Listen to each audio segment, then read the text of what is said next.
पाकिस्तान और Saudi Arabia के बीच में एक महत्वपूर्ण डिफेंस डील हुआ है और जिस तरीके से नॉर्थ अटलांटिक ट्रीटी ऑर्गेनाइजेशन यानी नाटो के माध्यम से कलेक्टिव सिक्योरिटी का क्लॉज है, यानी नाटो के किसी भी सदस्य राष्ट्र पर हमला होता है तो सारे के सारे राष्ट्र उस दुश्मन राष्ट्र पर टूट पड़ेंगे, इस तरह का कलेक्टिव सिक्योरिटी का क्लॉज है। उसी तरीके से पाकिस्तान और सऊदी अरेबिया के बीच में के डिफेंस डील में भी इस तरह का कलेक्टिव सिक्योरिटी क्लॉज होगा। यानी सऊदी अरेबिया के ऊपर अगर हमला होता है तो पाकिस्तान उसकी मदद के लिए आगे आएगा और पाकिस्तान के पास जो अलग अलग तरह के न्यूक्लियर वेपन्स है, उन न्यूक्लियर वेपन्स को भी एक तरीके से सऊदी अरेबिया के लिए किराए पर देने के लिए पाकिस्तान राजी हो जाएगा।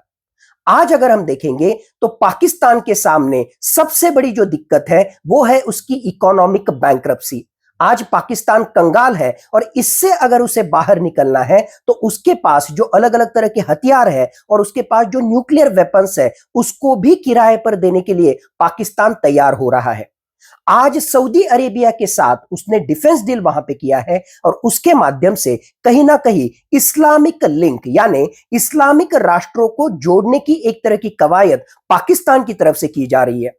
सऊदी अरेबिया ने यह शुरुआत की है। जिस तरीके से पश्चिम एशिया में बदलते हालात हमें वहां पे दिख रहे हैं, जिस तरीके से इजराइल एग्रेसिव स्टांस ले रहा है और उसके माध्यम से पश्चिम एशिया के अलग अलग तरह के इस्लामिक राष्ट्रों को एक तरह का धोखा निर्माण वहां पे हुआ है, उसको ध्यान में रखते हुए भविष्य में अपना बचाव करने के लिए सऊदी अरेबिया के बाद में पश्चिम एशिया के बहुत सारे मुस्लिम राष्ट्र इसी तरीके से पाकिस्तान से दोस्ती करेंगे और उनका न्यूक्लियर वेपन्स अपनी रक्षा के लिए वो इस्तेमाल कर सकेंगे। यानी पूरे विश्व में एक तरीके से मुस्लिम वर्सेस गैर मुस्लिम देशों के बीच में ध्रुवीकरण इस माध्यम से वहां पे बढ़ता जाएगा।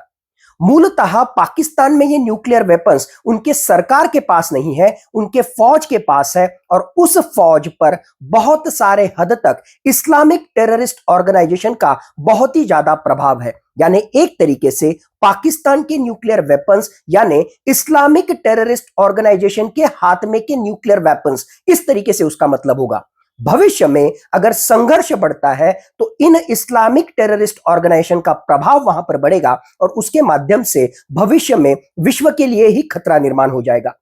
अमेरिका भी पाकिस्तान के पास के इस न्यूक्लियर वेपन्स का संपूर्णतः विश्व के लिए खतरा जानता है। इसी वजह से अमेरिका पाकिस्तान के न्यूक्लियर वेपन्स को लूज न्यूक्स मानता है। यानी इस लूज न्यूक्लियर वेपन्स की वजह से संपूर्ण विश्व के लिए ही खतरा वहां पे निर्माण हो सकता है, ये अमेरिका भी वहां पे जानता है और इसीलिए स्नैच एंड ग्रैब पॉलिसी के माध्यम से अगर इस तरह का खतरा निर्माण होता है तो पाकिस्तान के पास के न्यूक्लियर वेपन्स छीनने का भी एक तरह का प्लान अमेरिका के पास वहां पर उपलब्ध है। मूलतः सऊदी अरेबिया और पाकिस्तान के इस डील के माध्यम से अब न्यूक्लियर वेपन्स सऊदी अरेबिया को भी किराए पर उपलब्ध होंगे और इसके माध्यम से बाकी भी इस्लामिक राष्ट्र इसी तरह की रणनीति वहां पे अपनाने की कोशिश करेंगे। एक तरफ इजराइल आक्रामक भूमिका ले रहा है और उससे बचने के लिए ये सारे इस्लामिक राष्ट्र इकट्ठा आ रहे हैं और पाकिस्तान जैसे दहशतगर्दी में लिप्त